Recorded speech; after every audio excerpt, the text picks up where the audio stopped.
that, they all, every member of the family, they would still sometimes hear those voices inside their heads or in the next room, the other side of somewhere close by. Dear thou, vengeance will come. The other side of the Moor hedge, dear thou, vengeance will come. But they didn't think anything of it, because they just felt it was just something that seemed to happen in the family, these voices in their head.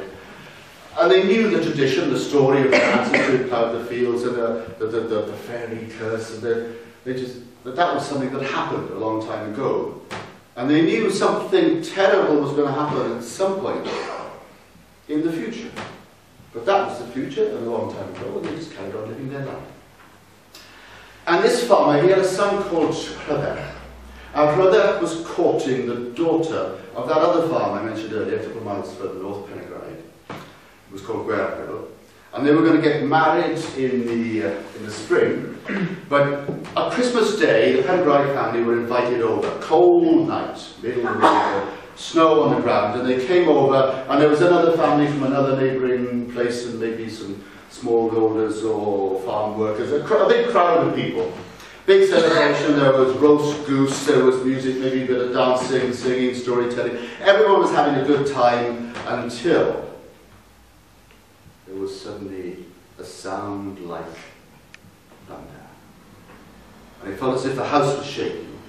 And then they heard voices coming from where the two rivers meet, and there was lots of water, the river was full, it had been snowing, it had been raining, and the thunderous voice seemed to be shouting out, Dath amser dial, Dath amser dial. So not this time, dear thou, vengeance will come, but vengeance, the time for vengeance has come.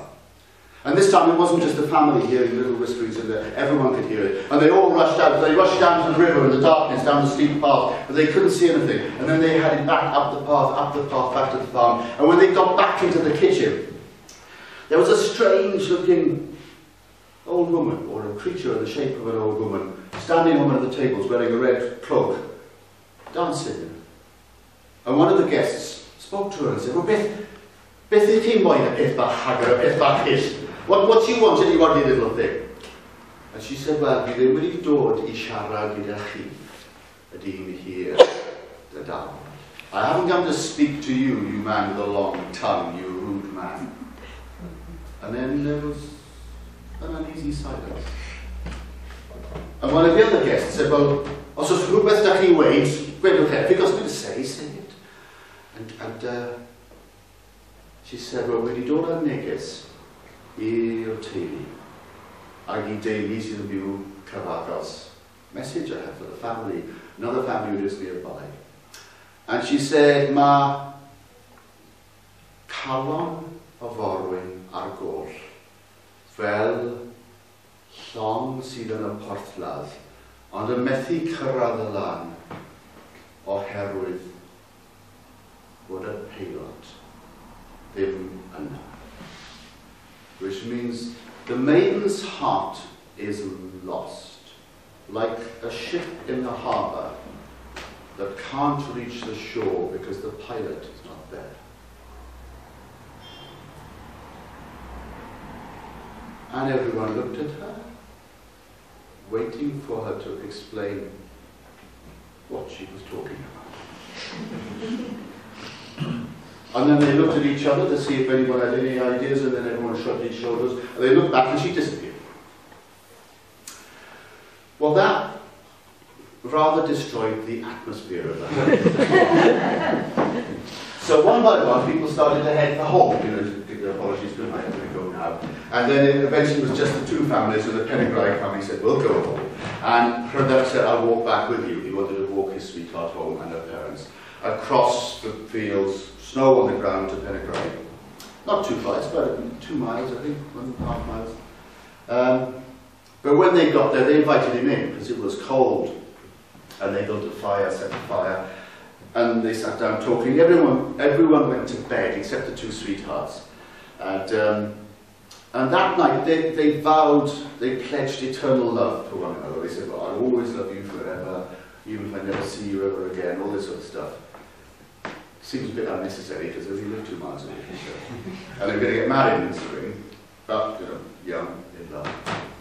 And then Rhydderch said, well, I better head for home. So he picked up his coat off the hook and his hat, put on his boots again, tried to get the coat on properly. and he said good night, he walked out the door. And after he walked out the door, well, Guerville never ever saw him, ever again. And neither did any of her family, nor any of his family.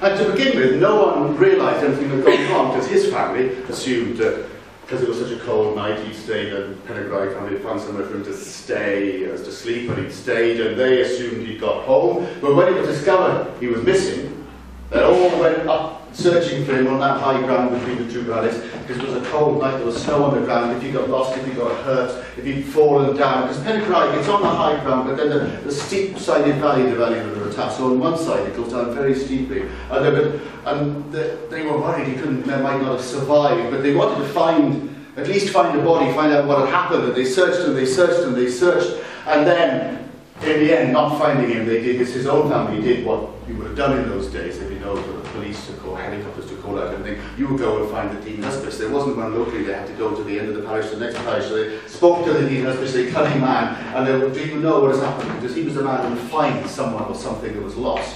What has happened to him? And they told him the story about the family tradition about the fairy curse, the ancestor had plowed the field, the strange happenings.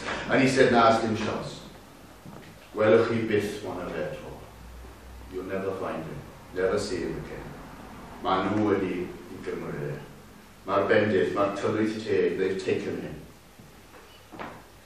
Mae fe yn rhan o'i byd nhw now. He's in their world, he's part of their world."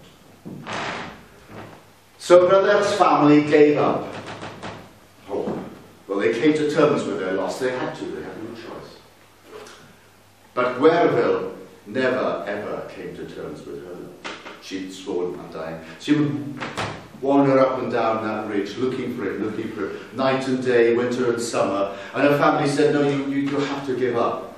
You have to just come to terms with the fact he's gone. It's sad." But another young man will come and court you. She said, "No, he's the only one for me." And she grew old before her time. And she grew ragged, and she got known to be a sort of mad woman wandering up and down across the hills. And for some reason she would look across to the other side of the valley from Pennegraig, where there's a sort of rocky outcrop.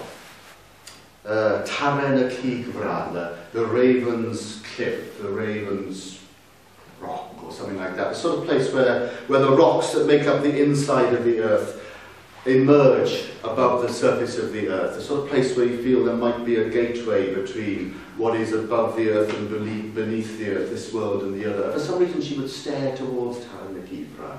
And then above that, at the top of the cliff, there's the sort of the ridge on the other side of the valley. And if she looked a bit to the left, on the top of that, she'd see a little chapel an old chapel called Capel y Fan, the Capel of the Peak. It's more of a ridge than a peak.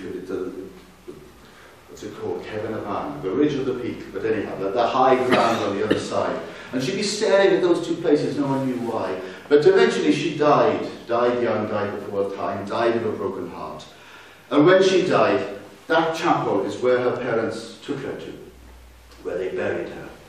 It goes down, across the river down, and then up the other side, and she was buried there. So that's what happened to her. But what happened to Rhydderch? Well, he set off for home that night, and snow on the ground, and he started to hear music. Cani, cani, churros, dancio, dancio, veneros. Cani, cani, churros, dancio, dancio, veneros. So he started going towards wherever the music came from. And then it seemed to be coming from somewhere else, so he went to that direction. Maybe he'd stepped in one of those circles he wouldn't see with snow on the ground, where the fairy circles were. And then it was coming from somewhere else, and he was zigzagging. And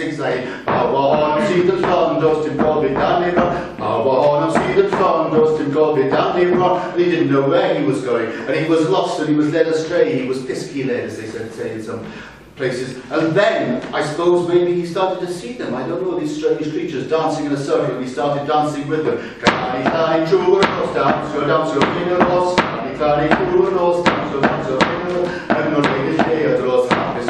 And once he started dancing with them, well, if he started to do that, well, then he's not in our world anymore, he's in their world. And then, how he got to the other side, because they say he ended up in Tylwyth, the other side of the river, other side of the valley, so maybe they took him flying with the wind, or above the wind, or below the wind. But they say he ended up at that place, at that cliff place. I can take you to the place, and there he ended up, either behind the cliff, or below the cliff in a cave, wherever it was. What it felt like to him, it was a dark place. There were lights, but there was music, there was dancing, and he was dancing, and he was enjoying himself. But after a couple of days, he thought, I was on my way home. People would wonder what had happened to me. And he said to his hosts, or his captors, he said, oh, thanks very much, I'd better get home.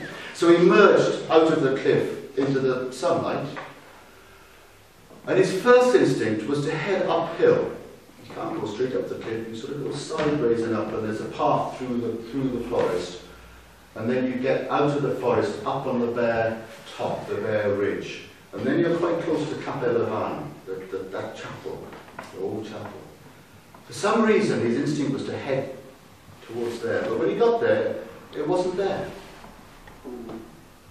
It was a ruin. He couldn't understand. I could show you the place.